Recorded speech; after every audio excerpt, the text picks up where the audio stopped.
Donc pour les prochains projets, on va passer du marketing au sport. Parce que il faut savoir une chose, c'est que, je ne sais pas si vous avez vu les films Moneyball. Ouais. Donc, si vous l'avez bien compris, en fait, c'est utiliser du sports analytics pour remonter ses chances de réussite dans une compétition. Donc, c'est la même chose qui s'est passé pour Liverpool. L'équipe, il a gagné le UEFA en 2019.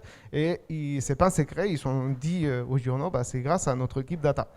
Donc, justement, l'équipe suivante, il s'est penché sur le sujet, mais sur le basketball. Donc, j'aimerais bien qu'on les applaudisse. Welcome everybody to join us. Welcome to our presentation that are based on basketball. And you have to know, in the basketball, there is a top level, which is the NBA, National Basket Association.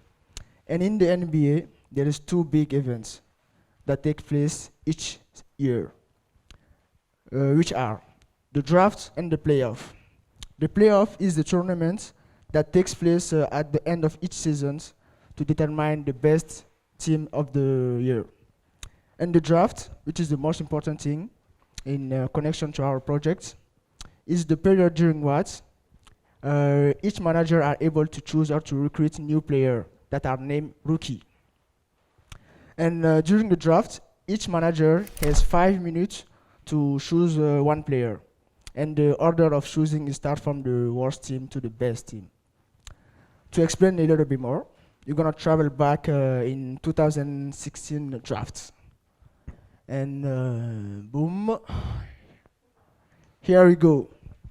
We are in June 23rd, 2016 at Brooklyn. And as you can see, 4 managers has already picked their player. And I'm the manager of Minnesota, and it's my turn to make a choice.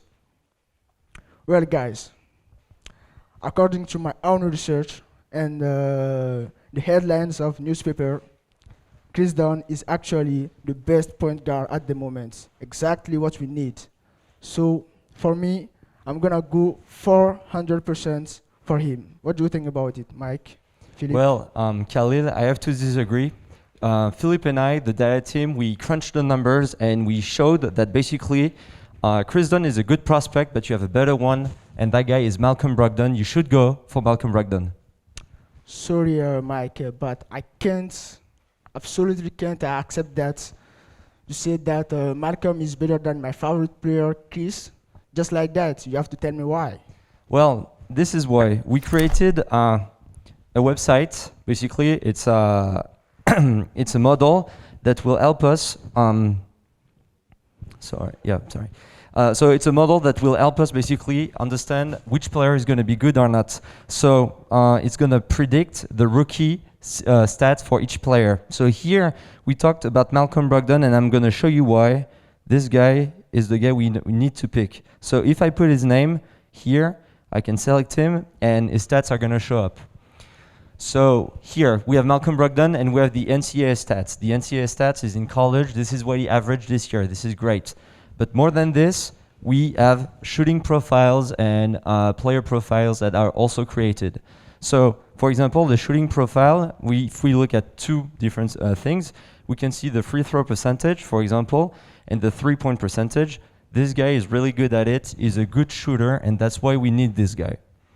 If we look at overall his stats, he scores like a decent amount of points, and he's also good at assists. Assist is when a player makes a pass that leads to a basket, and this is what we look for in the point guard. So still, bonus for us, this guy is great. Okay, but this is where it gets really interesting now. It's the predictions. Basically, our model will predict what the player is going to do in the NBA. So if we look at the points per shot, this guy is going to average close to 1 point per shot. What is a point per shot? Well, if a guy shoots only 2-pointers and averages 50% from the 2-point field, he's going to average 1 point per shot because 50% times 2 is 1. and 1 point per shot. You have to know this is really good in the NBA. This guy also, I talked about the 3 points percentage. We think is going to score 43% from the field and from the 3-point line. This is amazing. We have some more stats as well, and well, if we look at this one right here that we have, it's the stats that is going to average over the entire year. And we basically scaled everything to 25 minutes to compare all of the rookies, because some rookies are going to play 5 minutes, some are going to play maybe 13 or so. And so we see that he's going to average maybe 8 points per game, 5 rebounds per game, and 2 assists per game. So we've done this for every player. So this is Malcolm Brogdon, but if we come back to this dilemma right here, well, we've done it for Chris Dunn as well, and this is the results. Here you can see, okay, Chris Dunn scores a tiny bit more points and assists, but on the other hand, Malcolm Brogdon, he has all of the green, is head and shoulders above Chris Dunn. You should go for Malcolm. Well, Mike, all of these representations are very nice and representative, but you have to know, Mike, I'm a manager of a big team and I have a big responsibility to take. And honestly, this is not enough for me. So how did you even get these results? Hi, Khalil. I can understand that maths are not the main concern of your daily life of manager. But I can say that today, right now, it is the moment to have a look at this topic. And to give you this advice, we have applied data science to sport, and first then we got all the data for basket player for more than 100,000 games. And these data are divided into 2 categories. One is average indicators of performance, and the second family is the sequences of this indicator, the variations in time. And then we process these 2 families of data with 2 different models. One is called the principal component analysis, and the second one is the recurrent neural network. And with these 2 sets of data, with these 2 different models, then we combine and we get the prediction for the next year. And once again, with these 2 different approach, we first get the profile, which Mike have just shown before, and we also get the prediction. And if we focus on this indicator, the points per shot, we can see that in average, the players have a drop in performance between the college and the NBA, which we can understand because the NBA is at a higher level, and we show that most players have a drop in performance. So what we want to focus and on what we want to capture is this part of the graph on the right side, where this player keep a good level in performance in NBA after college. So both Chris and Malcolm are in this area, but as shown by Mike before, Malcolm have a better performance prediction.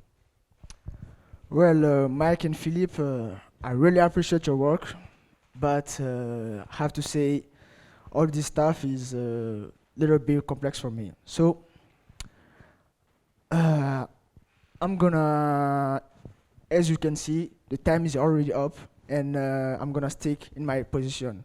And thank you for your help, but I'm gonna choose Chris Dunn. Okay, and well, if we go back in time now, guess what? I don't know whether there's a black slide. Well, so now we're back to 2021, and well, like he said, the Minnesota Timberwolves, they really drafted Chris Dunn in the 5th pick. And Malcolm Brogdon was looked over by like a lot of teams and was picked only in the 36th pick. Well, Chris Dunn did okay, but Malcolm Brogdon did really well during his rookie year. He did actually so well that he won the Rookie of the Year. So basically, well, Minnesota, you should have listened to us. But if we actually look at this, was it just a fluke or were we close? Well, we can go back to these predictions right here, and we can now put the rookie stats next to them to see how good we were. And if we do it, we can see that basically, yeah, we were pretty good. Like we predicted almost 1 point per shot, and Malcolm Brogdon averaged 1 point per shot. We predicted 43%, and he averaged 39%, which is really good. If we look at the other stats that were more complex below, well, he scored 10 points per game, and we were like saying, okay, 8 points per game. Overall, we were pretty close, and that's why actually Malcolm Brogdon, we saw that he was better than Chris Dunn. But this thing makes, so that was in 2016. 5 years later, well, Malcolm Brogdon is a star, he's still in the NBA, and Chris Dunn is not in the NBA anymore. So yeah, we could have seen it as well, and that's what we, kind of did with Chris Dunn. So this is the same stuff for Chris Dunn, and like I said, you know, he was scoring less points per shot. He was scoring only 0.8 compared to the 1. That's the big difference between those two players, and that's why Chris Dunn didn't make it in the NBA. So we worked on this for like a week and a half, almost 2 weeks. I don't know why we have here this. We have issues with our slides. Okay.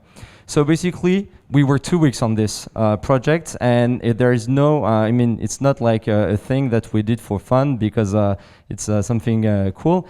It's something that has a lot of potential, and the NBA teams work a lot on right now to help basically improve their performances. So we did the stat predictions, and they already do this, but they do also different stuff, like the defensive strategies. You have like algorithms that draw the plays for them, and the injury prediction, which is the big one, because like a team plays superstars lots of money, like we're talking 50 million a year sometimes. And if one of those players is injured, it's lots of money lost. So we have algorithms that actually tell in advance when a player might get injured. And so the teams, if they see that they might get injured, they say, you know what, don't play tonight, you have to rest. And that's how they avoid injuries. So thank you very much for your time. If there's an NBA team looking right now, you can hire us. Thank you very much.